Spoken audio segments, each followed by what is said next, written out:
petroleiras, boa tarde, classe trabalhadora, boa tarde, petroleiros, boa tarde, petroleiras, boa tarde a vocês que chegam agora na nossa live. Meu nome é Luiz Carvalho, eu sou jornalista do Sindicato Unificado dos Petroleiros de São Paulo, e como nós temos feito habitualmente às sextas-feiras, às 17 horas, nós temos hoje mais uma live, nesse dia quente, nesse dia cheio de novidades na política, como tem sido ultimamente, né? Nós, ultimamente, no Brasil, não temos nos restringido às questões já duras e difíceis do coronavírus, da pandemia, temos enfrentado graves problemas políticos e trataremos isso hoje aqui na nossa live. Você pode acompanhar o nosso papo a partir do Facebook, do Sindipetro SP, ou a partir da nossa página no YouTube, na TV Petroleiros. Hoje nós temos três grandes figuras, três grandes personalidades que falarão sobre os temas relacionados à política, questões internas e externas, e temos também parceiros que estão transmitindo essa conversa. Hoje nós estamos com a CUT São Paulo, com a CUT Nacional e com a FUP, retransmitindo esse nosso papo. Então eu vou, primeiro, antes de nós começarmos a apresentarmos os nossos convidados, Cibele, boa tarde. Cibele é diretora do Sindipetro, diretora também da FUP. Que dia, hein, Cibele? Como é que tem sido recebido isso? As novidades, agora acabamos uma coletiva do presidente Jair Bolsonaro, falando da demissão do ministro Sérgio Moro. Como é que tem sido os debates, os questionamentos dentro da classe dos petroleiros, da categoria? Boa noite, Luiz. Boa noite, João Roberto, Celso Amorim. Toda essa incerteza, né, sobre qualquer plano para o Brasil, o que a gente percebe, que a gente vem, inclusive, colocando desde antes das eleições, que eles não têm um projeto claro para o Brasil, intuitos a curtíssimo prazo e muito ligado, inclusive, à esfera de cada um, né? Essa é a sensação que parece. Para quem viu hoje a fala do Bolsonaro, quase todos os exemplos que ele citou de investigação da Polícia Federal eram em torno da família dele, né? Então ele fala que não queria influenciar na Polícia Federal, mas inclusive nem deve, porque por mais que o Ministério é subordinado ao presidente, mas a Polícia Federal tem que ter autonomia sobre o que investigar e o que não investigar. E daí ele deixou bem claro o incômodo com a investigação a Marielle, a morte da Marielle, o que ele acha que não foi uma investigação sobre a facada, né? Se foi um atentado, não foi, o que foi aquele episódio, né? E todos os casos que ele citou giraram em torno da família dele, que inclusive é curioso, porque as acusações que giraram em torno dele falando inclusive disso, né? De uma suposta blindagem. Ele fala: eu nunca pedi para me blindar, mas não pode me investigar, não pode investigar minha cunhada, não pode me investigar meu muscular, não pode falar do meu porteiro, eu quero algum interlocutor que eu possa conversar. Então, o que é, né? Eu queria ver se fosse a gente do sindicato fazendo isso, o que eles iam falar da gente, né?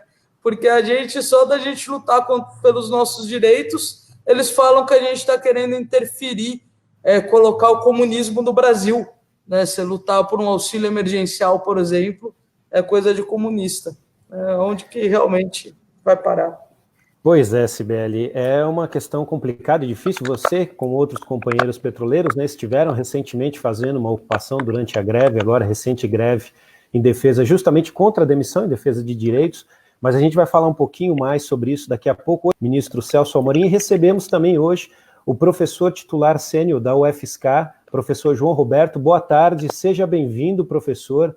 Hoje o senhor vai ter uma árdua tarefa que é falar sobre o Brasil, sobre a situação política, as crises institucionais, falando um pouquinho sobre a relação com as Forças Armadas, o que nós podemos esperar, qual que é o cenário de hoje. E enquanto nós tentamos a conexão com o ministro, eu peço então que o senhor inicie, por favor, mais uma vez, seja bem-vindo, muito obrigado por estar conosco. Gostaria que o senhor falasse um pouco, o senhor conseguiu acompanhar o pronunciamento do presidente Jair Bolsonaro, professor? Vou pedir para que o senhor dê continuidade, fale um pouquinho da situação hoje, das relações com as Forças Armadas. Muitos especialistas apontam que justamente é o grupo que ainda sustenta o presidente Jair Bolsonaro. Gostaria que o senhor falasse um pouco sobre esse tema, esmiuçasse, o senhor tem agora o microfone, peço que o senhor discorra um pouco sobre esse tema agora aqui para nós. Olha, a coisa está muito difícil, porque as coisas estão acontecendo tão rapidamente. Nós temos um grupo que se mantém em contato o tempo todo no WhatsApp, o grupo de estudos de defesa, excelentes pessoas. Então, nós ficamos quase que o tempo todo discutindo, mas as coisas estão mudando muito rápido. Eu chamaria atenção para o seguinte: quando o Bolsonaro falou agora há pouco, ele tinha ali 6 ou 7 militares naquele grupo que ficou fazendo o cenário da fala dele, né? Estava lá o general Ramos, estava lá o general Heleno, estava lá o general Braga, não faltava militar ali. Bom, a primeira coisa que eu gostaria de destacar é a seguinte: o governo Bolsonaro, desde o início, foi um governo em crise permanente. E o principal fator de crise, o principal fator de instabilidade no Brasil de hoje é o próprio Bolsonaro. Então, nós estamos o tempo todo aí, nos primeiros meses, nós tivemos algum tempo em que a imprensa alimentou a esperança de que os militares pudessem agir como uma espécie de tutores, tutelando o presidente da República, mas isso caiu por terra quando ele demitiu o general Santos Cruz. E um pouco antes da posse, nós sabemos que o general Santos Cruz falou que, quando perguntado privadamente se ele conseguiria controlar a personalidade do Bolsonaro, ele disse sim, nós vamos controlar. E não controlaram. Depois disso, nós tivemos, a partir de junho, a emissão do Santos Cruz, aí nós tivemos um período em que os militares ficaram meio em segundo plano. E, mais recentemente, nós tivemos um momento em que os militares assumiram, com o Braga Neto como chefe da Casa Civil, os militares assumiram de novo uma visibilidade maior. Vamos falar assim, que isso é um termo mais neutro, eles aparecem mais. O problema é que os militares, o tempo todo, constroem uma narrativa na imprensa, falando em off para jornalistas, de que eles estão tentando controlar o Bolsonaro, que eles estão tentando colocar um pouco de racionalidade, que o presidente é assim mesmo, etc. e tal. Aparentemente, não há o que abale essa aliança. Eu vou dar um exemplo rápido, que o ministro também quer falar.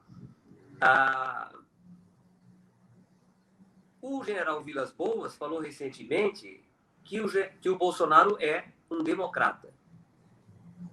Um outro general disse em off, porque tem general em off agora à vontade, que o problema daquele discurso do Bolsonaro na frente do quartel-general do Exército em Brasília, o problema foi o cenário. Ele não devia ter falado com o quartel-general atrás. Ou então podia ter falado que se fosse o Supremo Tribunal, o Itamaraty, o Congresso, outros prédios, né, de Brasília. E em off também os generais estão falando que entendem o presidente porque ele está sendo muito cerceado pelos outros poderes. Ora, se existem poderes, a função dos poderes é se cercear, equilibrar. Então, parece que essa aliança é uma aliança muito forte e continua forte e não se sabe muito bem onde é que vai terminar isso. Agora que sabe que era fundamental, né, para uma aliança entre o judiciário e os militares, o ministro da Justiça, o Sérgio Moro, alguma coisa vai mudar? Essa é uma pergunta que se coloca hoje, né? Nós podemos depois discutir isso. Certo. Professor, o senhor acredita, alguns jornais trouxeram a informação de que essa parceria estaria sendo reavaliada, que as Forças Armadas teriam se sentido traídas por conta de recomendações que não teriam sido seguidas pelo presidente, orientações que não teriam sido seguidas. O senhor acredita nisso, que essa aliança esteja sob avaliação? Não, eu não acredito porque essas mensagens têm chegado à imprensa em off. Ninguém fala com o próprio nome, com exceção do Santos Cruz, que já não está mais no governo. E muitas vezes elas soam para mim como se fossem press releases, né? Eles constroem uma narrativa e fazem chegar aos jornalistas, muitas vezes, muito bons, e essa construção permanece. Quer dizer, o tempo todo os militares estão tentando... Vamos pensar o seguinte, os militares estão o tempo todo tentando, vamos dizer assim, guiar o Bolsonaro. Como até hoje não conseguiram, o que está acontecendo? Para mim é muito difícil acreditar nessas narrativas dos militares tentando o tempo todo racionalizar o governo. Certo. Bom, professor, a gente já retoma essa discussão com o senhor. Ministro Celso Amorim, o senhor me ouve? Então, eu queria dizer o seguinte, nós vivemos uma crise que já foi dita por muitos, essa questão do coronavírus é a maior crise que a humanidade está vivendo desde a Segunda Guerra Mundial. Para muitos países, inclusive, é a maior crise que já viveu, porque mesmo na Segunda Guerra Mundial, muitos países não estiveram diretamente afetados por ela. O Brasil, que chegou a participar, mandou pracinhas, que, enfim, lutaram pela liberdade na Europa e morreram, né, uma quantidade importante, acho que 600 no campo de batalha, além dos que morreram em outras situações. Enfim, mas não atingiu o povo brasileiro da mesma forma. Eu me lembro, eu sou mais velho, então eu me lembro de conversas assim, da minha mãe, do racionamento que havia lá durante a guerra. Eu nasci exatamente durante a guerra, em 42. Mas nada similar ao que nós estamos vivendo hoje. Nós estamos vivendo hoje morrendo 400 pessoas por dia. Né? Nos últimos dias, 400 e poucos num dia, 360, sei lá, no outro dia. É uma coisa assim imensa. Né? Os Estados Unidos já perderam quase tanta gente quanto na Guerra do Vietnã. Segundo as projeções, eles podem vir a perder tanta gente quanto na Segunda Guerra Mundial. Então, é uma coisa assim que nunca vista. Fortíssima e dramaticíssima. Agora, o que é peculiar do Brasil é que nós estamos vivendo uma pantomima política, ao mesmo tempo que existe isso, que nós estamos vivendo uma crise de absoluto desgoverno. Você, no meio de uma crise desse tipo, que é possível, nós estamos dando mais atenção às intrigas aqui, intrigas e algumas, naturalmente, com grande repercussão, não estou diminuindo a importância, mas, digamos, dando mais importância às intrigas de saídas de ministros, né, e acusações recíprocas do que a própria pandemia. Isso é um absurdo. Isso é um absurdo que não está ocorrendo em lugar nenhum do mundo. E é um absurdo criado pelo próprio governante, em grande medida. Né? Quer dizer, eu não vou nem entrar no mérito das pessoas, eu não tenho simpatia nenhuma pelo ministro Moro, e o Mandetta, acho que se revelou até uma pessoa corajosa, dentro do contexto, mas também é um homem não é ligado à saúde pública, etc. Mas como é que é possível, no meio de uma crise dessas, você despedir o ministro da Saúde, que é o principal envolvido no assunto, e despedir o ministro da Justiça, que, obviamente, é um ministro que perpassa todos os temas do Brasil? É uma coisa assim, porque a Justiça é segurança pública. Então, isso em si é uma coisa inacreditável, difícil de explicar.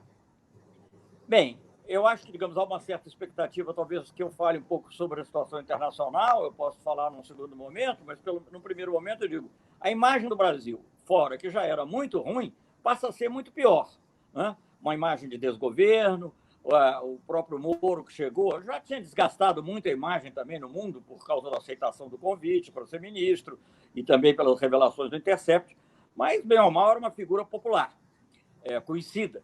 Né? Então, a saída do Moro ainda vai aumentar mais ainda essa impopularidade. As acusações feitas por ele ao presidente da República são gravíssimas. Claro que são acusações, têm que ser apuradas, não se pode, de antemão, eu sei que o procurador-geral acabou de estabelecer uma investigação, vamos ver o que acontece, mas as acusações em si já são gravíssimas, de uma pessoa que, desde o início, exerce um cargo fundamental no governo. Então, não é uma acusação qualquer, não é uma acusação da oposição, não é uma acusação da mídia, não é uma acusação...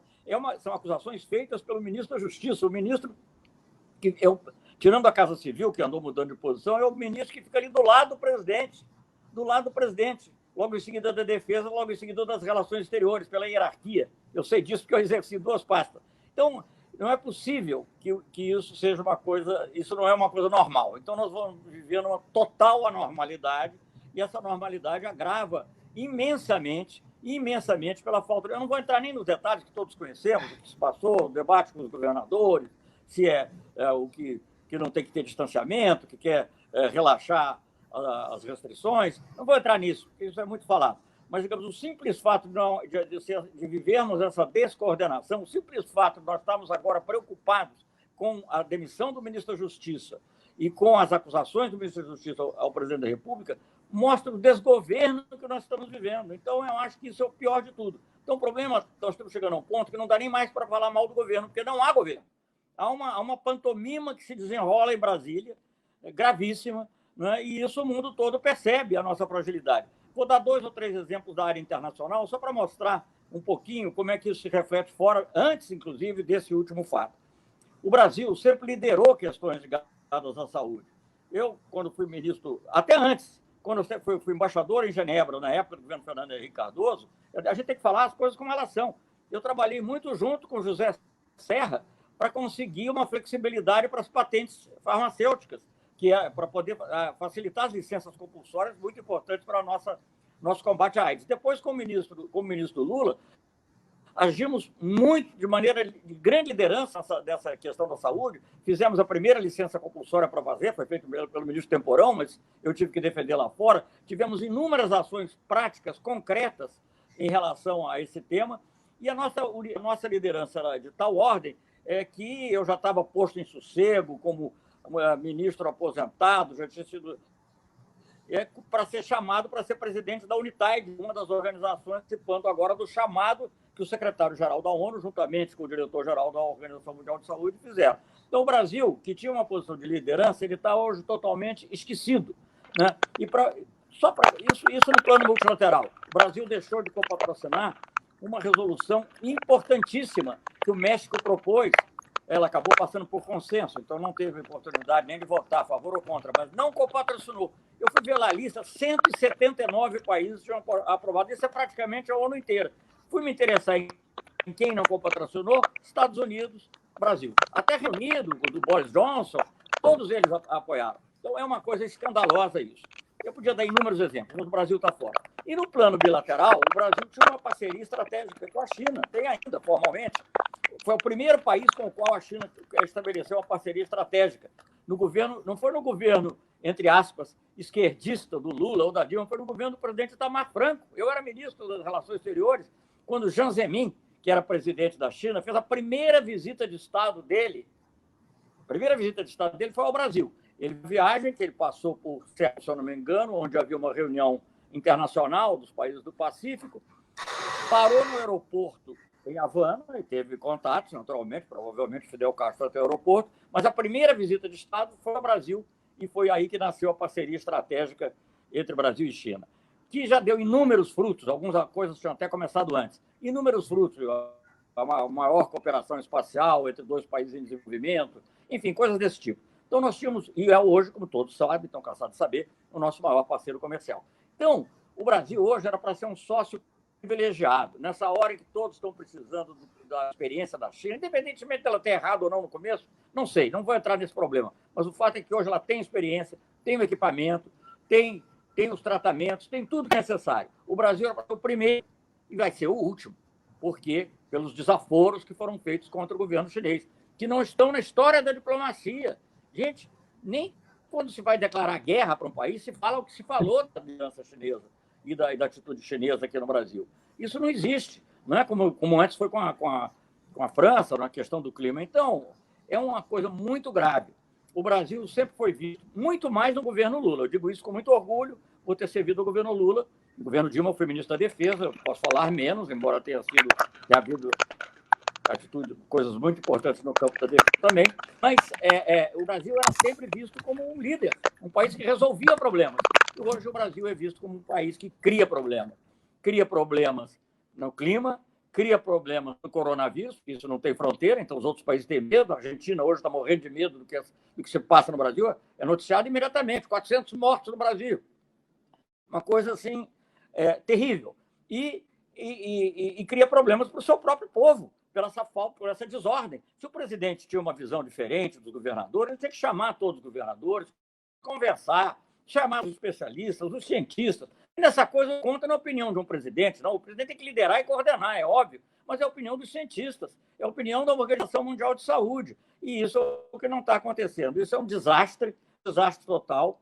E só para terminar aqui o raciocínio, porque é muito importante também, eu não vou falar sobre petróleo, porque aqui as pessoas todas conhecem muito mais do que eu, mas obviamente, tudo isso tem uma repercussão enorme no emprego, tem uma repercussão enorme na área do trabalho, tem uma repercussão enorme em todos os setores. E essa ideia absolutamente falsa que há uma dicotomia entre a vida e a economia, é uma ideia que não é aceita por ninguém. O próprio Boris Johnson, que começou vendo a coisa um pouco assim, não, vamos deixar, etc., depois que ele próprio foi internado, mudou de opinião radicalmente.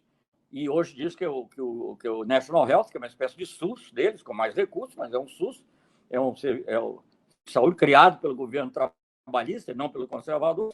Então, o que mostra que essas coisas têm que ser suprapartidárias. Então, nós estamos vivendo essa conjunção de duas crises. Uma profunda crise política que já vinha, mas que foi agravada com o predomínio da irracionalidade, da falta de bom senso, né? E uma crise de saúde que o mundo inteiro está vivendo. A combinação das duas coisas nos deixa no pior dos mundos possível. Obrigado, ministro. Obrigado pela observação do senhor. Daqui a pouco a gente volta a conversar.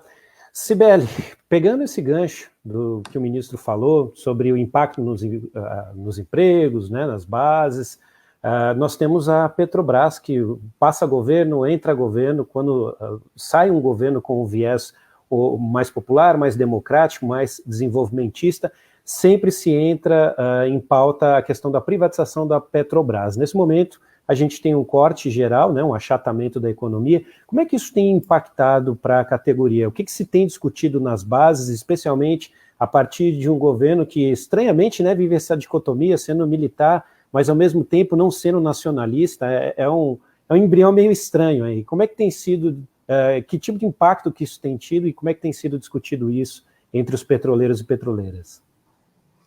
Então, Luiz, eu acho que não é à toa que o Sindicato dos Petroleiros chamaram esses dois convidados, né? Acho que uma das coisas que mais influencia o mundo do petróleo é a questão internacional, né? E daí, como isso se desdobra aqui no Brasil, tem muito essa questão, o desenvolvimentismo ou liberal, né? Se tem que privatizar ou se tem que ser o Estado. E aí, quando a gente vê essa crise que está colocada, que ninguém entende direito o que está acontecendo, uma das maiores inquietações dos petroleiros, e daí eu queria aproveitar o Celso Amorim e o João Roberto, infelizmente acho que o Celso não está conseguindo ouvir direito, mas qualquer coisa depois a gente escreve aqui no chat interno que a gente tem para fazer a pergunta para ele. Mas algumas questões aparecem muito forte.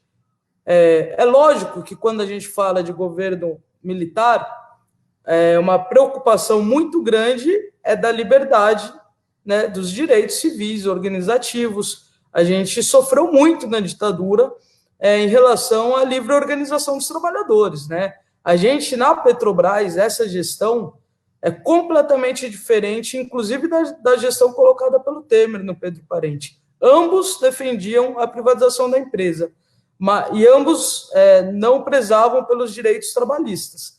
Só que essa gestão colocada pelo Bolsonaro, ela inclusive não reconhece o movimento sindical. Ela só reconhece o movimento sindical quando tem um outro órgão como mediador, né? Então é um ataque em outro nível, inclusive, também.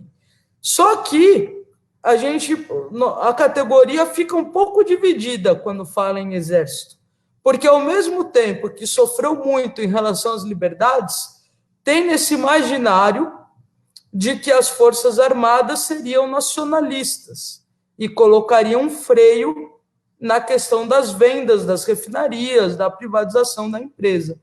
A gente escuta de outras pessoas que, infelizmente, não é bem assim, mas eu queria ouvir a opinião dos convidados sobre isso. E também, agora, né, o João Roberto colocou algumas questões na fala inicial que, para mim, eu fiquei até um pouco surpresa, porque ele falou que o Exército tenta tutelar o Bolsonaro, mas não tem conseguido. Porque eu, particularmente, quando vejo esse tanto de ministro, o tanto de gente em posições chaves, das secretarias dos ministérios também, que são ligadas às Forças Armadas, isso para a gente dá uma impressão de que, às vezes, quem está, de fato, tomando as decisões ali não é necessariamente o Bolsonaro, né? Acho que daí vai até de encontro com essa pergunta inicial do Luiz, aí, se há um rompimento de apoio do Exército, se eles ficaram magoados, se não ficou, se eles estão junto E daí a gente, mais diretamente com a Petrobras, ficou olhando esse negócio assim, né? Porque o que pelo menos chega na gente é que quem colocou o Castelo Branco foi mais a linha Paulo Guedes, né? E daí, se já tem a brincadeira rolando aí no Zap sobre o próximo ministro, né? O paredão, em vez de ser do Big Brother, agora é o paredão dos ministros. E daí o Paulo Guedes poderia ser um próximo aí. E daí a gente vê o Exército anunciando, um general, não é o Exército, não, um general anunciando o tal do projeto para o Brasil, programa para o Brasil, que eles falam em 30 bilhões, obras públicas, enfim. Isso lembra um pouco até programas como o PAC, né? De uma certa forma, não vi a fundo, mas sinaliza um Estado um pouco que intervém um pouco mais, né, na economia, inclusive, que é uma coisa que a gente sempre colocou. Se o Estado não investe, se o Estado não gasta, como que o investidor privado vai sentir confiança em investir, né, se nem a gente mesmo investe? Mas a gente fica um pouco confuso quando a gente vê essas trocas de sinalizações. Realmente, que governo que a gente tem? Nós já estamos sobre um governo militar ou não, independente da democracia. Não estou perguntando se nós vivemos numa democracia, mas nós estamos, até porque o vice, né, foi eleito junto com o Bolsonaro, que é o Mourão, e na eleição já parecia isso, que um general não iria se submeter a um capitão. Então, o que de fato está acontecendo? Eles não estão se submetendo a um capitão, ou eles não conseguiram controlar esse capitão, e daí pode levar, inclusive, a um racha das Forças Armadas com o Bolsonaro também. Tá. A Cibele pergunta se nós já vivemos um governo militar, qual que é a capacidade de influência que os militares têm hoje, a despeito de haver algum tipo de conflito entre os militares, entre o presidente, qual que é o nível de influência hoje? Aí eu aproveito e acrescento a pergunta, professor.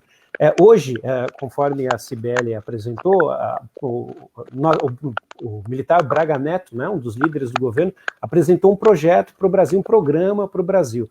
Qual que o senhor acredita que vai ser, e aparentemente até pelo fato do Paulo Guedes não estar presente na coletiva em que esse programa foi apresentado, parece que é um racha aí dentro do governo. O que o senhor acredita que vai predominar? A visão do Paulo Guedes ou uma visão militar mais supostamente estatal, muito entre aspas, né, desenvolvimentista?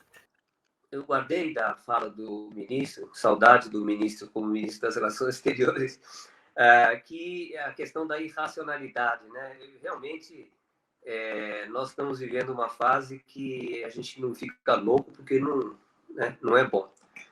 Mas essa pergunta é uma pergunta que o tempo todo está sendo feita pelo grupo de pessoas, inclusive o ministro, que tem se reunido uma vez por mês para conversar sobre esse tema. Eu diria que, do ponto de vista de uma denúncia política, talvez até seja bom dizer que é um governo militar. Mas eu acho que ainda não é um governo militar, né? Ninguém sabe bem o que é, né? Veja bem, nós temos o Congresso funcionando, temos o Poder Judiciário funcionando, com mais limites que possa haver, mas, além disso, nós temos a TV Globo contra o governo, o jornal Estado de São Paulo contra o governo, a Folha de São Paulo contra o governo. Agora, esse projeto que os militares tiraram não sei de onde e escantearam para o ministro da Economia, não tenho nenhuma simpatia pelo ministro da Economia, mas o que eu tenho notado na imprensa é que não pegou bem esse projeto dele. Não era bem o que eles esperavam, né? Eles estão chamando isso de um PAC, né, do governo Bolsonaro. Eles não gostam de PAC, né? Então, eu não sei, o ministro pode dar uma opinião mais avaliada sobre isso, mas a impressão que eu tenho é que esses generais do governo aliam uma coisa contraditória. Uma arrogância, já que eles vão conseguir controlar tudo, e muita inocência política. Tem ainda a noção da complexidade que é tocar um país como o Brasil. Como que você apresenta um projeto que ninguém sem falar com o ministro da Economia? Como que você concorda com a demissão do ministro da Saúde, uma coisa inédita no mundo, que era o Ministério da Saúde que estava funcionando, sendo elogiado, no meio de uma pandemia que está matando brasileiros assim, a centenas todos os dias. Basta ficar falando em off para a imprensa que nós vamos tentar ver, ele exagerou, nós vamos moderar, etc. e tal. Por que eu não vejo nenhum general que simplesmente cai fora desse governo, pede demissão? Será que é tão bom assim ficar no poder? Realmente, eu acho que nós estamos numa situação... Eles estão no mato sem cachorro. Eu não acredito que ainda que seja um governo militar, mesmo porque eles não têm controle nenhum sobre o Bolsonaro e a família do Bolsonaro, mas eles estão ocupando os espaços que estão ficando vazios, né? Então, os espaços estão ficando vazios cada vez mais. E eles estão ocupando esse espaço. Vejam duas coisinhas bem rápidas. Agora há pouco tempo começou a haver a presença sempre de 2 ou 3 generais do lado do ministro da Saúde. Qual o sentido que tem isso? Qual o sentido que tem você ter 2 ou 3 generais do lado do ministro da Saúde? Essa visibilidade é muito ruim até para isso, porque tudo que der errado nessa nova gestão da saúde vai ser, evidentemente, associado à imagem deles. Não é? E é uma imagem antipática. Eles não sabem mexer com essa coisa de relações públicas, a não ser, evidente, as relações públicas lá do Seconsex, mas não é exatamente a mesma coisa. A situação está desanimadora, viu? Professor, complementando essa observação do senhor, o senhor acha, então, que esses militares, não tendo a possibilidade de tutela, não tendo realmente conseguido controlar como eles têm prometido, se é que esse é um desejo deles, há uma possibilidade de rompimento ou o senhor não acredita nisso? E a segunda questão, eles se assumem como desenvolvimentistas ou já não há mais esse compromisso que, teoricamente, por exemplo, havia durante a ditadura militar? O que o senhor pensa sobre isso? Para mim, eles não eram mais desenvolvimentistas. Isso eles já tinham passado claramente por uma postura neoliberal.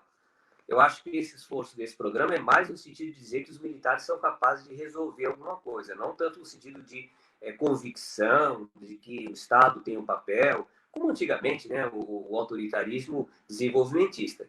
Para mim, isso tinha desaparecido. Foi uma surpresa ter surgido isso. Não sei da onde é que veio isso. Agora, eu não acho não, que os militares vão sair. Tem uma incógnita, que é o alto comando do Exército, que é que está pensando, está silencioso, evidente, não pode também ficar, mas esses generais que estão no governo parece que não querem sair daí de jeito nenhum. Não, é porque uma questão que fica também é essa questão da visão de mundo hoje, né? Que tem essa tese de uma polarização mundial ou a questão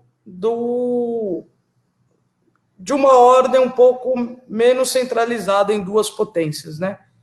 E daí, o que a gente também escuta falar é que o Exército Brasileiro acredita que, estrategicamente, é importante para o Brasil estar sob o guarda-chuva dos Estados Unidos, que eles têm uma visão do mundo polarizado entre Estados Unidos e China, e que, por isso, seria essa aliança tão forte com os norte-americanos, que eles veem que isso ajudaria, inclusive, em termos de defesa nacional. Porque para a gente é muito estranho, para os petroleiros, a gente vê falarem de privatizar a Petrobras e o Exército não fala nada, porque para a gente a Petrobras é uma questão estratégica. Então, pode falar um pouco disso, Celso, sobre como que os militares enxergam hoje a posição do Brasil no mundo e o que isso influencia, né, nos projetos nacionais. Quando a gente fala de soberania nacional, o que é essa soberania? Não, é o seguinte, o que eu queria dizer é que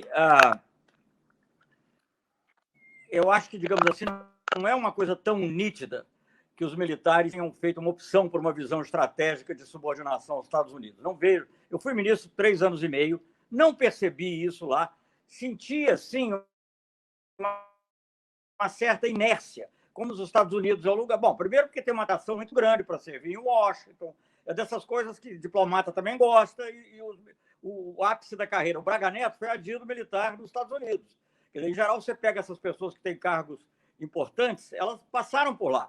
Então, há uma atração, mas eu não diria que há necessariamente uma formulação de visão estratégica nesse sentido.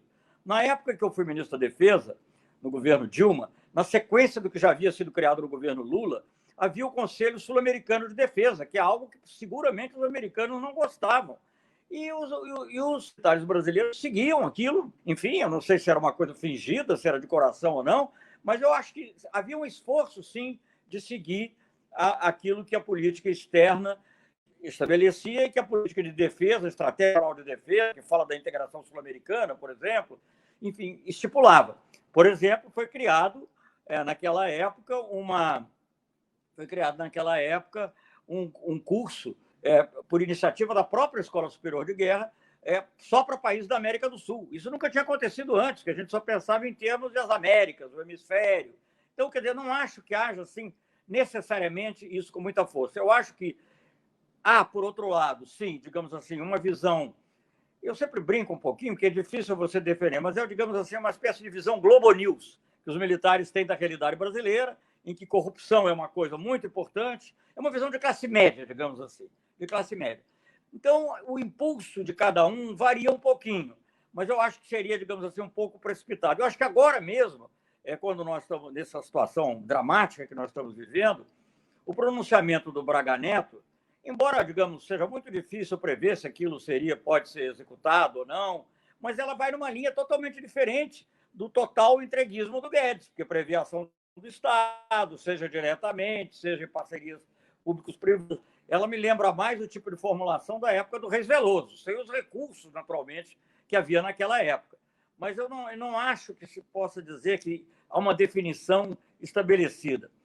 Eu acho que há muitos militares que sim trazem. Quando você ouve, por exemplo, o próprio general Mourão, ele está na declaração que ele deu no 31 de março, a obsessão com o comunismo, que é uma coisa que você não ouve mais nem Trump falar, porque ninguém mais fala nisso. Não existe. Você pode falar do islamismo ainda, radical, pode falar que a China quer dominar como país. Ninguém mais fala de comunismo. Não existe esse debate sobre comunismo no mundo. Só no Brasil. Só no Brasil que existe esse debate. Quer dizer, é uma coisa que é inacreditável. Então, eu acho, para voltar aqui e fazer comentário sobre um outro ponto aí que foi mencionado, este é um governo militar ou não é um governo militar? Eu acho que nós temos que distinguir, eu não sei o que o João Roberto já falou, peço desculpas se eu estiver repetindo, porque naquela hora ainda não estava com o telefone para ouvir. Eu acho o seguinte, os militares não entraram, eles não foram eles que colocaram o Bolsonaro no poder. Eles até contribuíram com o Vilas Boas, o famoso tweet, mas acho que naquela hora nem esperavam que viesse Bolsonaro. Então, não foram eles que colocaram o Bolsonaro no poder. Agora, sim, eles se sentiram atraídos pela possibilidade de participar do poder. Não com uma ideologia específica, não para impor uma ideologia, mas eles se acham, estou dizendo, em alguns casos com razão e outros com menos razão. Se acham bons gestores, se acham pessoas honestas e não corrompidas, eles não participaram daquilo que o Bolsonaro fala e outros falam, digamos assim, da velha política. Então, as suas promoções, em geral, são promoções feitas dentro do âmbito militar, com muito pouca influência política. Basta dizer que o general Mourão, lamento até, não sei se lamento, mas é uma verdade, eu tenho que dizer isso, foi promovido pela presidenta Dilma na gestão. E a assinatura das 4 estrelas do general Mourão é a da presidenta Dilma e a minha. São as 2 assinaturas que tem na promoção. Mas porque nós seguimos o que o alto comando, o comando militar, sugeriu. Caríssima, nunca deixamos de sugerir. Uma vez ou outra, quando eu percebi que havia uma coisa muito perigosa acontecendo, eu fazia um comentário e eles, em geral, houve 1 ou 2 episódios, levaram em conta. Mas, quando era uma pessoa claramente, digamos, contra a Comissão da Verdade, que verbalizava isso, né? O que eles achavam, no fundo, uma outra questão. Então, eu acho que no início eles entraram assim, tanto que cada um foi para um canto, e cada um com uma ideia diferente. Você não pode comparar o Santos Cruz, por exemplo, com o Heleno. São pessoas totalmente diferentes, né? Embora todos tenham formação militar, mas o Santos Cruz revelou, com as suas atitudes, que ele não está disposto a aceitar. Não é que ele tenha virado um centro-esquerda, progressista, nada disso, não. Mas ele tem uma visão real, digamos assim, de como a coisa pública tem que ser tratada, que logo criou uma incompatibilidade dele. Outros que foram para a Secretaria de Assuntos Estratégicos, por outros motivos, também saíram. Um do esporte saiu. o outro que foi para uma das ministranças lá da presidência foi rebaixado, voltou lá para os Correios, o outro dos Correios saiu porque estava defendendo o sindicato. Então, eles não são uma coisa única. Eu acho que a mudança qualitativa que eu vejo é recente. É a entrada do Braga Neto. Porque quando o Braga Neto tinha havido o Ramos, que era militar, ele é uma figura assim, mais política, tinha feito campanha para o Bolsonaro, acho que é um caso meio à parte. O Braga Neto era chefe de Estado-Maior do Exército, o segundo posto de maior importância no Exército, até ser nomeado ministro da Casa Civil. Posto importantíssimo em qualquer governo, e mais ainda num governo que depende de militares em boa medida. Então, eu acho, aí houve uma mudança de qualidade. E nessa mudança de natureza. Nessa mudança de natureza, eu creio que sim, para usar a expressão que foi usada antes, houve uma expectativa, inclusive de outros, mas certamente dele, teriam tutelar o Bolsonaro, porque o Bolsonaro já vinha fazendo muita bobagem. Até o Mourão corrigiu o Bolsonaro em matéria de China, enfim, várias coisas de política externas mais chocantes, entrava alguém para ser um pouco mais pragmático, de vez em quando, e em outras áreas também. Então, eu acho que o Braga Neto entrou com essa ideia, ou havia pelo menos, não sei se dele, mas havia a ideia de que ele poderia tutelar. Agora, com essa crise do coronavírus, e muito especialmente esse episódio do domingo passado, ficou claro que o Bolsonaro não é tutelável. Então, você tem uma situação agora peculiar, porque você tem uma presença orgânica dos militares no poder, não é uma presença de militares, é uma presença orgânica, porque ele era chefe de Estado-Maior do Exército, num governo que ele não consegue controlar. Então, aí sim eu acho que você tem um problema sério, que eu acho que os militares estão enfrentando hoje. Há uma coluna muito boa hoje, nem é uma pessoa cujas ideias eu simpatizo, mas é uma boa coluna, porque ele é muito bem informado, do Igor Gelov, na Folha de São Paulo. Houve anteontem uma excelente coluna da Maria Cristina Fernandes no Valor, que mostram esses incômodos e as diferenças, inclusive, entre o comandante do Exército, o general Pujol, que procurou todo o tempo demarcar, não brigar com o governo, nem ser contra, obviamente, mas que procurou demarcar uma posição de independência, vamos dizer, ou pelo menos de economia, e os que estão no governo propriamente. Então, essa coisa ficou muito borrada com a presença do Braga Neto, mas, novamente, agora, nessa crise, por tudo que eu leio, voltou a haver uma certa demarcação. Vamos lembrar que o general Pujol, diferentemente do Vilas Boas, não tuitou quando houve o julgamento sobre a segunda instância, o que é uma coisa importante, né? A questão do trânsito julgado. E, de certa maneira, facilitou o voto que mudou para a Rosa Weber. Não tanto que foi uma influência direta, mas é um clima. Então, eu acho que nós vemos aí que há diferenças. Eu acho que, digamos, há um desconforto no alto comando com as atitudes do presidente Bolsonaro, que participou de atos numa área militar, porque, na realidade, era do lado de fora, mas há uma lei que vem do tempo do Vargas e pela qual, num raio de 1.300 metros, é também área militar e não pode ser objeto de comícios nem de outras manifestações. Isso é uma coisa extremamente incômoda para eles. Eu não sei ainda como é que isso vai se resolver. E a saída do Moro adiciona uma questão, não só a saída, mas mais importante que a saída, eu acho até, as acusações, que, aliás, já foram objeto como mencionei antes, de ação do Procurador-Geral. Eu não sei, porque, por exemplo, se você for tomar um militar que já não está mais nativa, mas que durante muito tempo não tem aquele peso que tem o Pujol, que tem comando, mas que tem uma certa influência, como é o Vilas Boas, que ficou meio mito, até pela doença, reforçado pela doença, e foi o famoso tweet, foi quem fez o famoso tweet, depois ele se derrama em homenagens ao Moro, se derramava até pouco tempo atrás, foi uma sessão do Congresso em que o Moro foi apenas para mostrar solidariedade ao Moro. Então, eu não vejo como é que eu acho que deve haver um profundo incômodo nesse momento. Ouvimos hoje um discurso totalmente incoerente, que falou até do aquecimento de piscina, coisas que ninguém perguntou e não estavam em questão, e de saber como é que ele usa os cartões corporativos, coisa que também ninguém e não estava em questão, ninguém questionou o presidente a esse respeito. Então, um discurso totalmente incoerente, que não, obviamente não respondeu a nada das acusações, né? E apenas vagamente, dizendo, eu sou muito honesto, todo mundo votou em mim porque eu sou honesto, etc. E tal.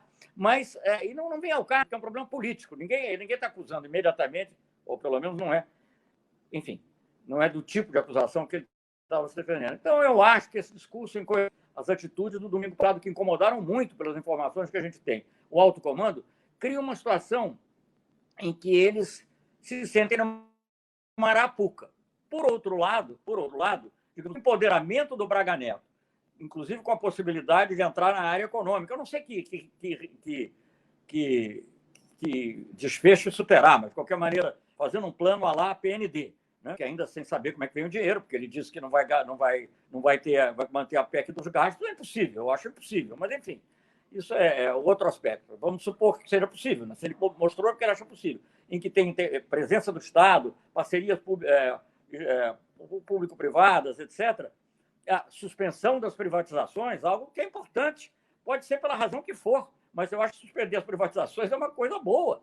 Quem me dera que isso tivesse acontecido até antes, né, para a gente suspender as privatizações. Então, tudo isso mostra, obviamente, uma visão de desconforto. Quando o Braga Neto apresentou isso para o público, o Guedes não estava presente.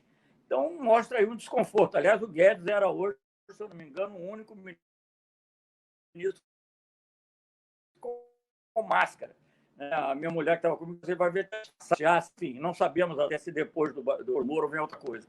Mas, então, é isso que eu quero dizer. Então, não vejo que haja uma opção definitiva por essa visão bipolar e que nós temos. Sim, deve ser o pensamento de muitos, mas não sei se é uma visão predominante. No meu tempo de ministro da Defesa, não senti. Havia, digamos, uma certa quase que preguiça de você trabalhar aí, uma atração que os Estados Unidos têm, porque aprender chinês é muito mais complicado, Washington ainda é muito mais, e Nova York são muito mais interessantes do que Beijing e Xangai, pelo menos na visão deles.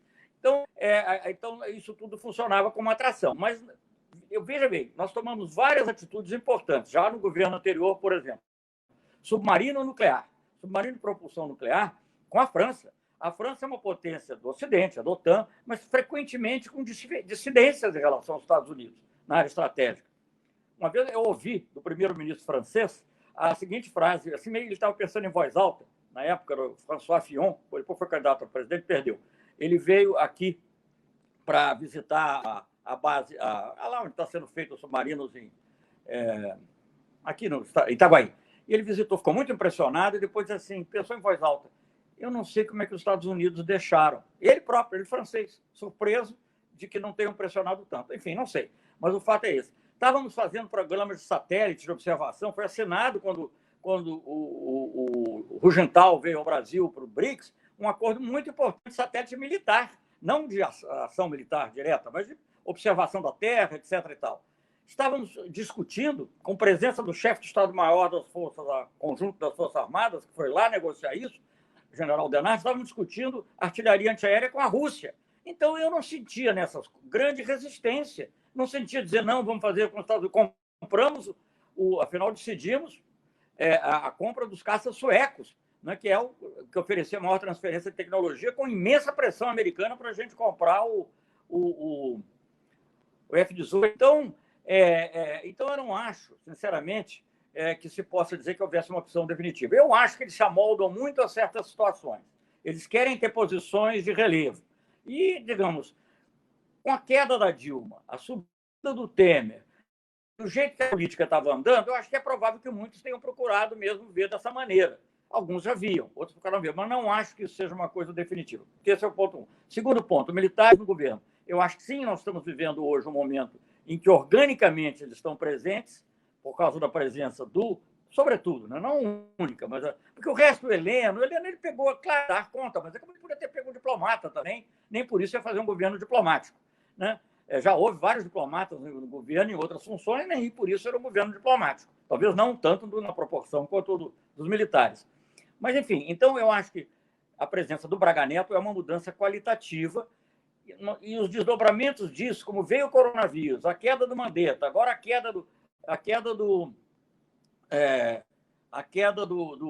Moro, as acusações do Moro e esse plano, o nome eu nem consigo, eu não sei lembrar, a ordem, o progresso, sei lá o quê, de infraestrutura, que atualmente é uma outra visão. Não é que ele vai acontecer, mas ele é uma visão totalmente diferente da visão do Guedes.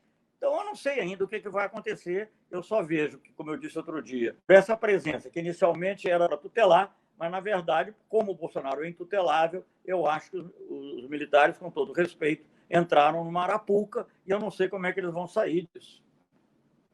Ministro, muito obrigado pela participação do senhor. Eu vou falar agora com o professor João Roberto. Chegaram algumas questões aqui pelo YouTube, algumas perguntas. Lembrando que você pode acompanhar esse papo através do Facebook, Sindipetro SP, e pela nossa página no YouTube, TV Petroleiros. E chegaram aqui duas perguntas, na verdade chegaram agora mais perguntas pelo YouTube. Primeira delas para o professor João Roberto. Professor, como é que o senhor reflete a participação do baixo oficialato e dos praças? É possível que o Bolsonaro mantenha o governo com base nos oficiais de baixo da PM, por exemplo?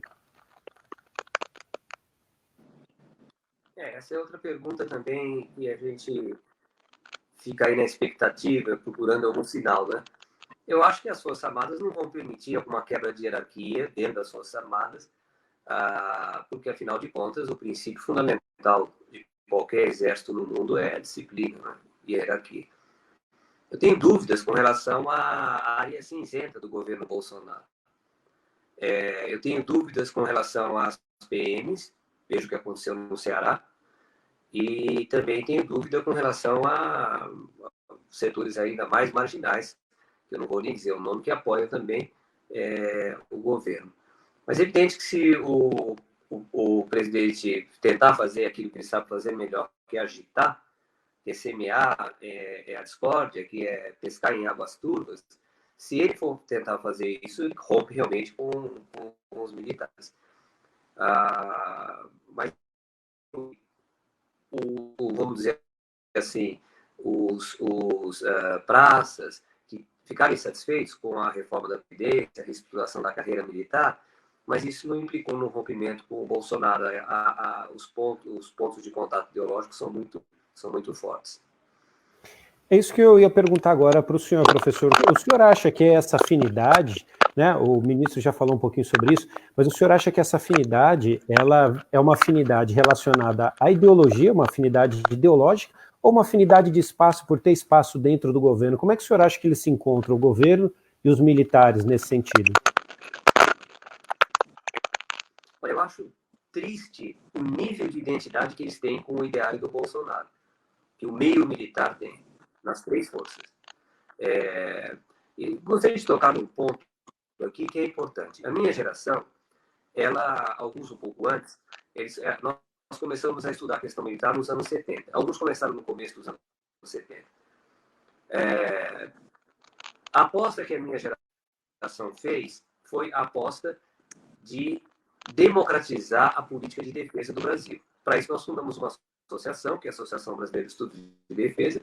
Para isso, a gente frequentou ministérios em Brasília. Eu fui presidente durante uns 4 anos, estive lá no Ministério da Ação Estratégica, do Ministério da Defesa, em vários lugares para conversar.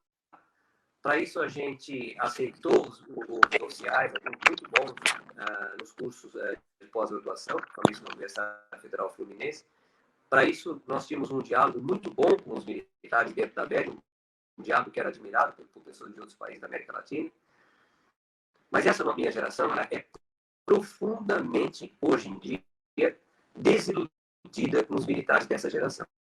Não há contato mais possível entre a nossa geração de pesquisadores e a geração de generais, eu não sei o que vai acontecer depois, que se comprometeu nesse nível com o governo Bolsonaro. Isso praticamente, eles perderam o contato com talvez o setor que melhor entende o que eles são, o que eles fazem, e a importância que eles têm, inclusive, que é a comunidade de estudos de defesa, que eu posso lhe garantir, está profundamente desiludida com relação a qualquer perspectiva de democratização das Forças Armadas. Uma nova geração de oficiais talvez tenha uma outra visão, inclusive porque pode haver a debate desse projeto. Né? No Brasil, a ditadura militar ela saiu mais ou menos incólume, enquanto que a ditadura militar argentina saiu derrotada na guerra e saiu praticamente foram tocados do poder, não puderam nem sair na rua depois que passaram no poder, tiveram que sair de helicóptero. E os militares brasileiros correm o risco de uma debacle. Esse governo não tem jeito. É óbvio que não tem jeito. Agora, vem dizer que esse governo é democrata, que o Bolsonaro defende a Constituição, que o Bolsonaro nunca atacou os outros poderes, isso ninguém acredita. Qualquer criança de 5 anos sabe que ele fez essas coisas. Então, nós estamos aqui pasmos, vendo pessoas que a gente achava que a gente levava muito a sério, fazer um papel hoje que nós realmente só temos a lamentar. Obrigado, professor. Ministro, eu sei que o senhor necessita sair, o senhor tem outros compromissos. Apenas para terminar, eu quero deixar uma pergunta que é muito interessante, porque ela olha para o futuro, uma pergunta que chega via YouTube do W Melo, ou de W Melo. Eu gostaria de saber do senhor como é que é possível um concerto, uma aliança sul-americana, no contexto atual, diferente daquele que o senhor enfrentou em 2003, 2010. O que o senhor pensa sobre isso? E aí eu já agradeço a presença do senhor e já me despeço do senhor. Muito obrigado por estar aqui conosco. Bem, deixa eu dizer o seguinte, claro, a situação atual é muito... Isso que aconteceu na América do Sul e América Latina não foi por acaso. Foi uma enorme ofensiva dos interesses profundos do Estado norte-americano, contando naturalmente com grande conivência das nossas elites, ou vice-versa, as nossas elites foram procurar aliados no Estado profundo norte-americano, tanto que essas mudanças ocorreram assim, digamos, com uma tremenda ressaca, em relação à chamada onda rosa, como eles chamam, the pink wave, né? Isso não foi por acaso, né? Na Argentina. Agora perderam, mas tinham ganho eleitoralmente, com apoio econômico forte. No Equador houve um processo de lawfare, como está havendo ainda, como houve no Brasil. Não vou entrar aqui em todos os detalhes, obviamente, todos conhecem. Na Bolívia houve um golpe grotesco, né?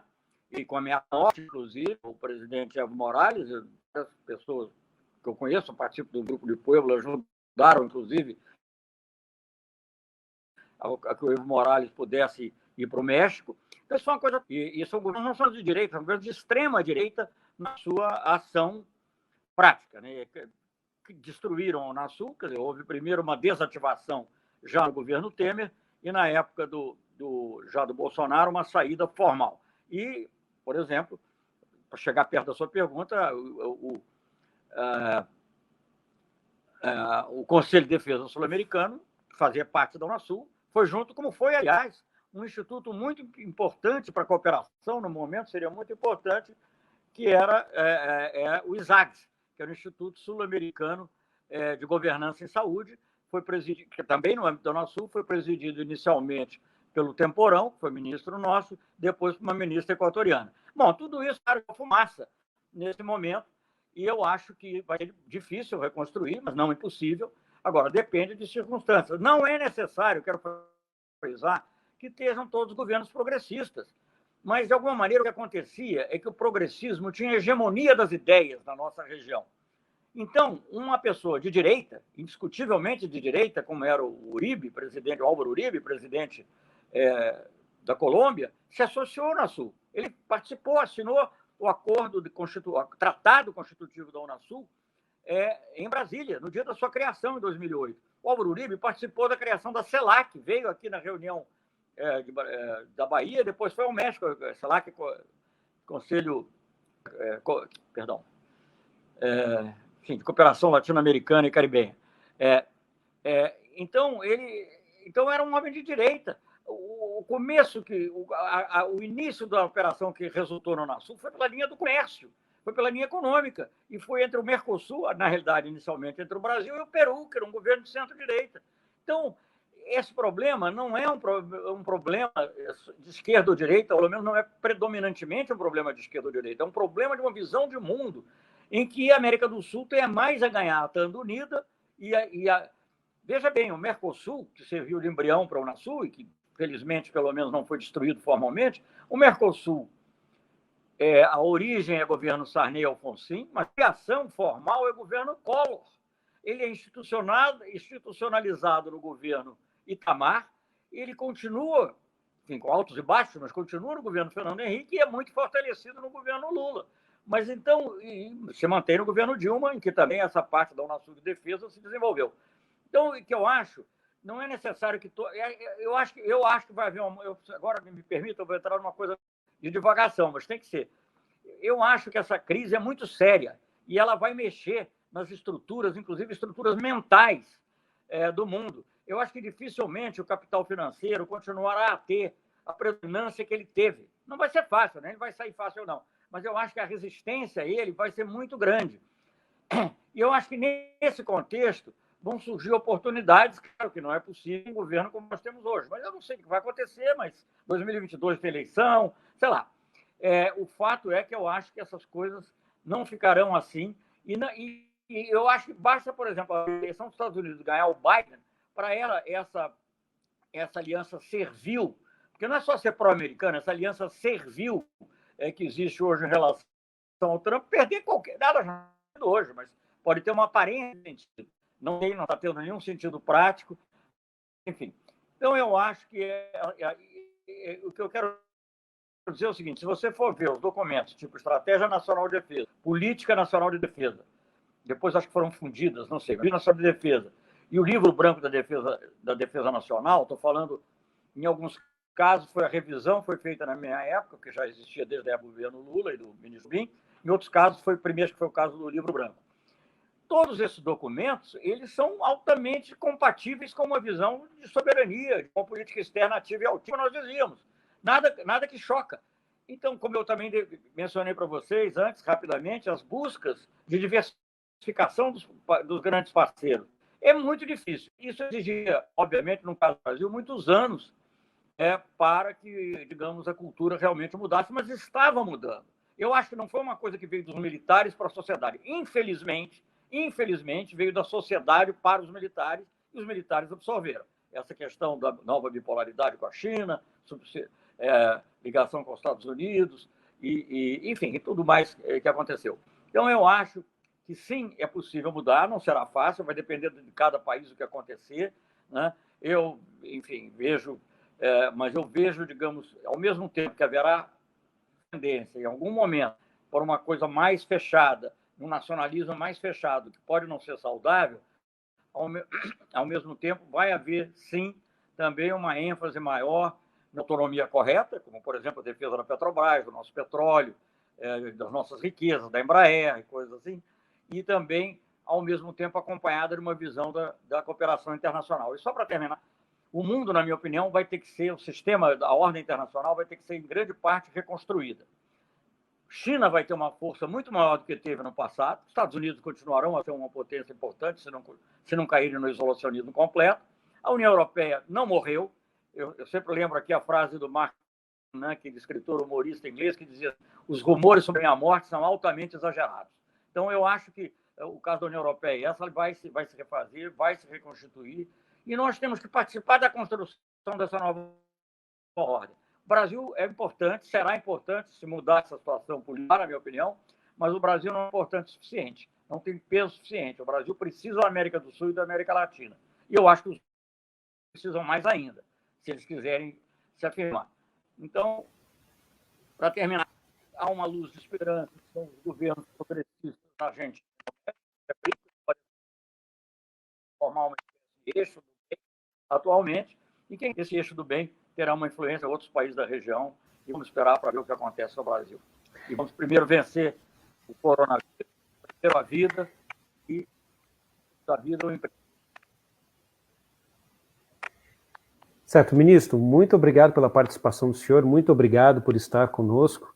Eu agradeço mais uma vez, agradeço aos debates, às ideias, que nos ajuda nesse momento a ter um pouco mais de otimismo, né, de seguir adiante, de ir em frente, de nos mantermos na luta. Muito obrigado, ministro. Cibele, quero passar agora para você, vamos falar sobre comunicação, né? Comunicação que é um tema sempre muito delicado, é algo que o sindicato enfrenta grandes desafios nesse sentido, né? A luta sempre criminalizada. Primeiro, assim, a gente viu subir no Twitter durante a entrevista na verdade, na entrevista, né, no pronunciamento do presidente Jair Bolsonaro, a hashtag era Fora Bolsonaro, né? A gente conversa com várias pessoas que inclusive pessoas que votaram, eleitores do Bolsonaro, que se colocam hoje numa posição de grande tristeza, né, acreditaram no que eles julgavam que seria uma limpeza na política, né, muito por conta das associações, inclusive com o Sérgio Moro, e aparentemente deixam no estado em que Bolsonaro se encontraria isolado. Então a primeira pergunta, para quem que o Bolsonaro hoje falou, né, para qual público que ele falou? E a segunda é uma questão que vem do YouTube. Qual que você acha que é o papel da grande mídia nessa crise das instituições? Não tem um nome aqui de quem perguntou, mas veio pelo YouTube. Você acha que a gente deve contar agora com a grande mídia que aparentemente está contra o Bolsonaro, ou romper definitivamente e investir em criar nossa própria mídia numa busca para democratizar a comunicação? Eu vi nesses memes que está circulando já, que é muito rápido, né? Essas coisas é incrível. Um meme da Dilma, assim, e ela, o mundo não gira, capota. Então, eu vivi para ver o Moro falar que o PT deu mais autonomia para a Polícia Federal do que o Bolsonaro. Eu vivi para ver isso. Tá? Então, realmente, é uma crise que é tão inacreditável que é aí que a gente, às vezes, fica nessa questão se é pensado, se não é pensado. Eu, particularmente, hoje, eu não sei se eu estou mais aliviada ou com mais receio, porque eu, sinceramente, era da umas que acreditava que o Exército estava com mais poder, com mais controle do que tanto o João como o Celso Amorim apresentaram aqui para a gente. Então, realmente, não tem por incrível que pareça, parece que realmente a gente está sobre as rédeas da família Bolsonaro. E o que eles mostram, que a forma deles serem, deles comunicarem, é no caos, é na fake news, é na mentira e é no ódio. O que a gente viu, na minha opinião, hoje, no pronunciamento do Bolsonaro? O Bolsonaro começou falando como ele conheceu o Moro. Né? Ou seja, ele se coloca, inclusive, como pessoa que daí humaniza o discurso, porque para a gente parece um discurso que não faz sentido. Mas eles estão com esses discursos que não faz sentido, e, na verdade, eles estão dando um pau na esquerda. Né? A gente, com o nosso discurso racional, com a linha, né, lógica entre uma parte da fala com a outra, um encadeamento que você consegue compreender, nós estamos perdendo para esses discursos que, às vezes, geram uma identificação um pouco menos direta. Né? E daí ele se coloca na primeira pessoa como uma pessoa simples, que o ídolo não deu muita bola, né? Daí depois ele vai evoluindo. Por que ele fala do cartão corporativo? Ele chegou a falar que ele mudou o cardápio até para economizar dinheiro, né? Não foi só o aquecedor. O que ele está falando com aquilo? Que ele é uma pessoa que preza pelo bem público. Então, o Moro, porque qual que é a acusação? Que ele tirou o Moro para abafar casos envolvendo a família dele. E daí, quando ele traz para a primeira pessoa e fala, eu fiz isso, eu mudei o aquecedor da piscina, eu estou comendo mais simples do que era o cardápio anterior, tudo isso para economizar, então eu sou uma pessoa que não tem, eu que preguei a nova política, eu que fiz a nomeação de uma forma que incomodou os interesses e agora eu estou pagando por isso. E toda hora ele colocando, aí aparece a dicotomia que eles sempre pregam, nós ou eles, colocando a oposição entre investigar a morte da Marielle, o assassinato da Marielle, e a facada ao Bolsonaro. Então, isso ficou bem claro. E daí todos os casos que ele falava, que ele conversou, mas eu preciso pensar nisso, sempre envolvia alguém da família Bolsonaro. Era a sogra, a irmã da sogra, era o porteiro, era tudo. Ou seja, quando você para analisar racionalmente o que ele falou ali, fica mais claro ainda do que antes, que eram investigações da família dele que estavam incomodando e a investigação da Marielle. Só que para o lado emocional das pessoas, às vezes pega, mas está vendo? Ele até está comendo mais simples, Ele desligou o aquecedor da piscina olímpica, que eu nem sabia que tinha uma piscina olímpica. Ele não gasta o cartão de 24 mil que ele poderia gastar. Que absurdo que tem isso. Ainda bem que ele não gasta, ele é um cara honesto. Tá vendo? E daí o Moro vai querer desconfiar dele? Então, tá certo, tem que tirar o Moro. O Moro tá junto com o pessoal lá que quer investigar a Marielle, que fica falando da família dele, que persegue os filhos. Entendeu? Então é isso ali que, na minha opinião, foi a estratégia do discurso Bolsonaro. Não foi um discurso sem sentido, foi um discurso sem sentido para nós, né? Só que nós estamos perdendo o tempo todo para esses discursos sem sentidos. E aí, enfim, eu achava, sinceramente mesmo, que os militares, inclusive, ajudavam até nessas estratégias aí, que eles são bons de inteligência, né? Mas de uma certa forma, talvez eu tenha ficado mais aliviada de saber que não, porque quer dizer que eles ainda acreditam que a Terra não é plana. Tá certo, Sibeli. E você acha que a gente tem que ir por onde? Investe na construção de uma comunicação mais democrática ou acredita na grande mídia como parceira? Eu acho que a gente tem que investir numa comunicação nossa. Eu acho que isso que a gente está fazendo aqui hoje é uma ótima oportunidade, inclusive, né? Tem vários aproveitamentos organizativos que essa pandemia pode trazer para os movimentos. Hoje mesmo, aliás, começamos ontem, outros sindicatos já começaram também a usar esses aplicativos para conseguir fazer as setoriais, que a gente fala, né? Quase uma assembleia com os trabalhadores na base. Então, é muito importante que a gente tenha a nossa autonomia comunicativa. Agora, nesse momento, a gente percebe até a crise da comunicação, das instituições da comunicação mesmo.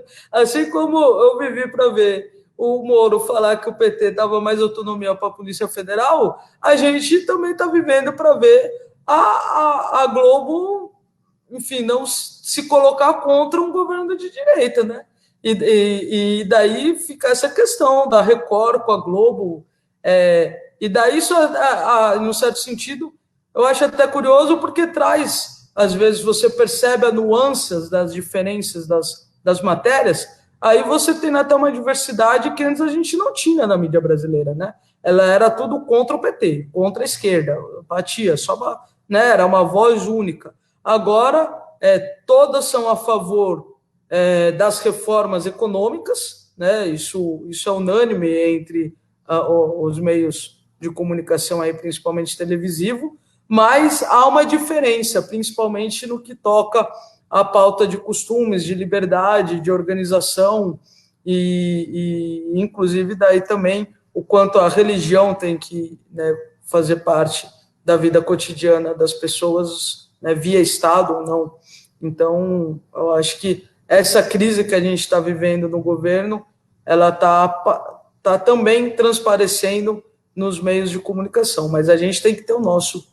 Isso é, sem dúvida, estratégico. Valeu, Sibeli. Professor, para a gente encerrar, muitas pessoas têm apontado que parte dessa liderança do Bolsonaro é também fruto de uma ausência de outras lideranças, né? O senhor, que é um acadêmico, está dentro da academia, como é que o senhor avalia isso? O senhor acha que essa transformação, a elaboração de ideias, o pensamento de novos projetos, a saída para a crise política e sanitária, ela passa também pela academia? Vai ser mais algo coletivo? Ou nós teremos obrigatoriamente lideranças populares que nos ajudarão nesse processo? Como é que o senhor pensa a respeito disso? Eu acho que o que nós estamos vivendo, a chamada crise de liderança, tem mais a ver com o fato de que foi produzida uma crise no Brasil de legitimidade da política, a crise de legitimidade da própria democracia, que acabou levando a liderança do país uma pessoa absolutamente despreparada, elegeu pessoas sem nenhuma condição de serem parlamentares, com 2 milhões de votos, o pior congresso que o Brasil já teve, mas tudo isso resultado do quê? Resultado de uma desconstrução que foi feita mirando o Partido dos Trabalhadores e a esquerda, e que jogaram o bebê jogaram o cesto junto com o bebê, quer dizer, não é por acaso que nós temos hoje em dia pessoas como o Bolsonaro, o Witzel. Isso é resultado de um processo intencional de desconstrução do PT que foi feito acompanhado por um processo de desconstrução da própria política, da própria democracia. A democracia, hoje em dia, ela é muito pouco valorizada no Brasil. Nós temos, evidente, veja bem, o Haddad era um excelente candidato, mas ele era um excelente candidato num momento em que não havia espaço para se reconhecer o valor dele. Teve os seus 47 milhões de votos, mas vejam bem, quem foi eleito foi o Bolsonaro. Então, eu acho que essa radicalização que foi produzida é ela que produz esse tipo de liderança política. Como que pode o presidente da República ser o Jair Bolsonaro? Uma pessoa que já foi escolhida como o pior gestor da crise do Covid-19 no mundo, não é?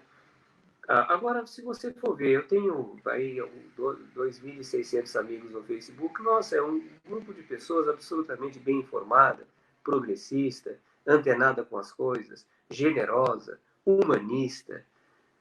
Eu tenho orgulho dessas pessoas, desses alunos, desses colegas, desses professores de história, de ciência política que acompanham a gente no Facebook. Mas nós somos uma minoria. O que eu ouvi de gente falando agora, nesses tempos atuais, quando a gente tentava conversar sobre a Covid-19, mas quem vai salvar, quem vai escolher, quem vai resolver é quem está lá em cima. Então, quer dizer, você ter religião é uma coisa. Você acreditar que você não tem nenhum livre-arbítrio, que é uma discussão religiosa antiga, que você está protegido por Deus, e que você, então, ele é que vai resolver se você... Então, não vamos usar máscara, não vamos ficar em casa, etc. e tal. Nós estamos vivendo essa crise mais geral que fez surgir esse tipo de liderança, mas não quer dizer que a gente não tenha uma saída, né?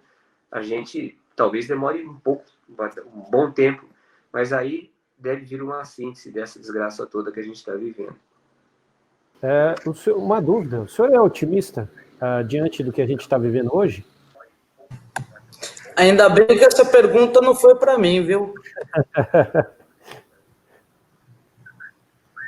Olha, eu sou considerado a pessoa mais otimista, aqui em casa, pelo menos.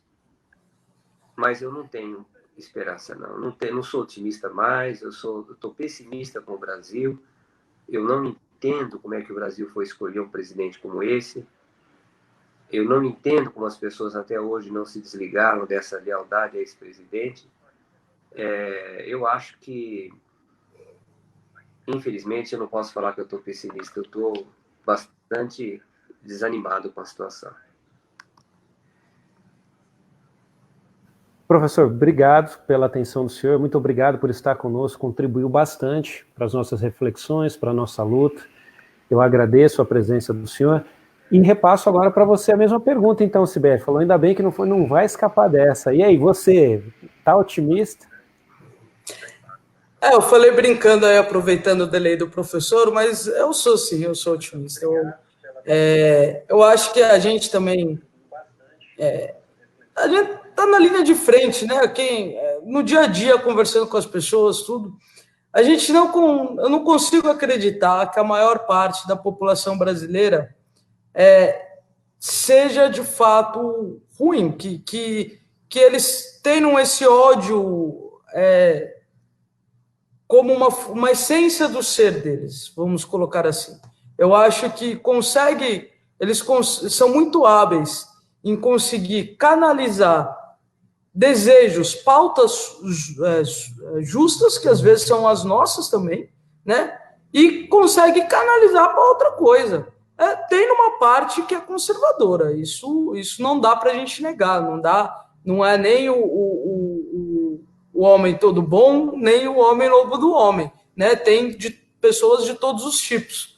Mas o que a gente percebe conversando, às vezes até panfletando na rua com as pessoas mais comuns mesmo, é que teve eles foram muito hábeis em conseguir colocar que você sempre tem alguma coisa que você quer melhorar na sua vida. Sempre, todo mundo. Isso é até bom, porque isso motiva a gente continuar lutando, continuar trabalhando, continuar tendo, né, motivação para fazer as coisas. E daí você canaliza tudo aquilo que você não conseguiu e coloca a culpa foi disso. Eles foram muito hábeis em fazer isso, né?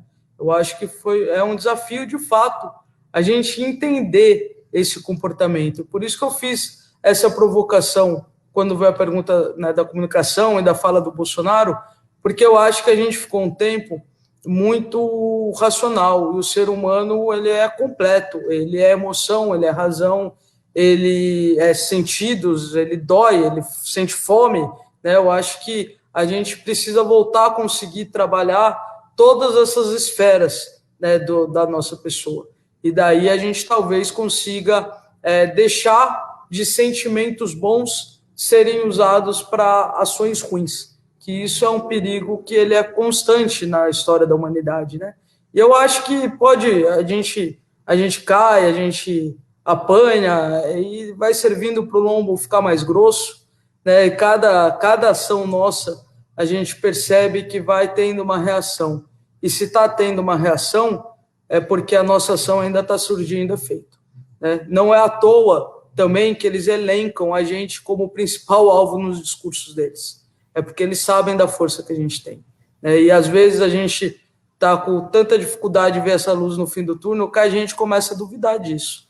Mas a gente percebe, né? A gente, inclusive nós petroleiros, quando você vai ver, agora está tendo até lives do Castelo Branco, dos empresários, eles fazem isso conversando entre eles também, público também agora para a gente ver, e o pessoal que acompanha esse mundo empresarial, eles falam que é comum quando a Petrobras, tanto o parente falava, o Castelo Branco agora fala, de vender, de enxugar o número de trabalhadores, sempre vem alguém e pergunta, olha, mas a categoria, mas lá os trabalhadores são muito organizados, vocês vão conseguir fazer isso?